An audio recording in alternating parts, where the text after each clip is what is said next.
அவர்களின் தனித்தனி வாதத்திற்கு நான் முன்வைக்கப்பட்டிருக்கிறது. இவருடைய இந்த உறுதிப்பாட்டு சக்தி குறித்து எனக்கு பெருமையாக.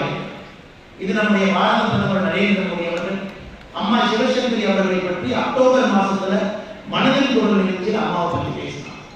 நீங்க எந்த புத்தகத்தை படிக்கிறீங்களோ இல்லையோ, என்னுடைய அன்பான வேண்டுகோள் உங்களுக்கு, அம்மாவுடைய சமீபத்திய படைப்பான சூரிய வம்ச புத்தகத்தை நீங்க படிக்கணும். அது 45 ஆண்டுகளுக்கான உரை. அம்மாவுக்கு நெருக்கமான அமைப்பட்டிருக்கக்கூடிய ஒரு மனிதர் எங்களுடைய அலுவலகத்தில் இருக்கிறார். அவரை சந்தித்த பொழுது எனக்கு அளித்த புத்தகம், ஐயா நீங்க எந்த புத்தகத்தை படிக்கிறீங்களோ இல்லையோ, சிவசங்கரி அம்மா இருக்கக்கூடிய சூரிய வம்ச புத்தகத்தை படிங்க. கண்டுபிடிச்சாங்க தெரியுங்க 12 வருஷத்துக்கு முன்னாடி. ஆனா நான் ஒரு பெரிய ஒற்றுமை தான். இளங்கோவடிகள் தன்னுடைய மணிமேகலையில ஏன் பேராயம் என்கிற வார்த்தை பயன்படுத்தார். 8 பேர் கொண்ட ஒரு குழு. ஏன் பேராயத்தினுடைய அர்த்தம் என்னன்னாங்க, ஒரு மன்னன் ஒரு வேந்தன் 8 பேர் கொண்ட ஒரு குழுவை வைத்து எப்படி புலவர்களுக்கு தமிழ் சமுதாயத்தில் இருக்கக்கூடிய ஆண்டோர்களுக்கு எழுத்தாளர்களுக்கு எப்படிப்பட்ட கௌரவம் கொடுக்க வேண்டும் என்பதற்காக ஏன் பேராயம். இளங்கோவடிகள் அவர்களே நாம் இளைய வேந்தன் சொல்லுவோம். ஏன்னா ஜாதகத்தின்படி அவர் அரசாள வேண்டும் என்று சொன்னார். ஆனா அவருக்கு அரசாள விருப்பம் என்ன காரணம், அவர் இளையவர்.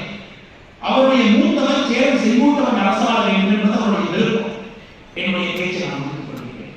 குறிப்பாக சில பேர் இங்க வேறு இந்தியாவுடைய பகுதியில் இருக்கிறவர்கள், குறிப்பாக இந்த கல்லூரியை பொறுத்தவரை நமக்கு தெரியும், தமிழ்நாட்டினுடைய அடையாளமாக இந்தியாவுடைய பெருமையை பேசக்கூடிய ஒரு கல்லூரி எஸ்ஆர் பல்கலைக்கழகம்.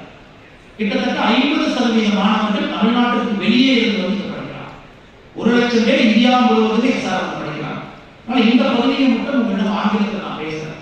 ஏன்னா சில பேர் இந்த தமிழ் மொழி தெரியாமல் இருக்கலாம், வேறு மாநிலத்திலிருந்து வந்திருக்கக்கூடிய மாணவர்கள். Dear children, dear students, you are extremely privileged to be a part of this great SR.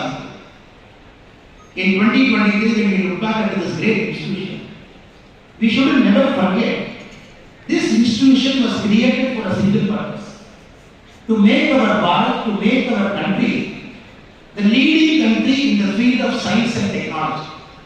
That is why the name of the college itself is SRSI. My only vision prayer for you is, our country Bharat is on the cusp of a tectonic change. The next 25 years is going to propel our Bharat, is going to propel our country as the leader in science and technology. My vision prayer for all of you is to immerse yourself into the technology of this era.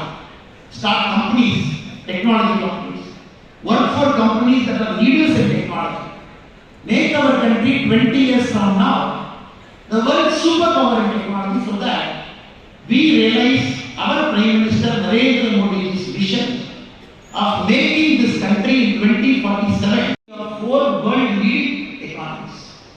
My vision prayer for all of you, a student, a group of students here, you will get into technology.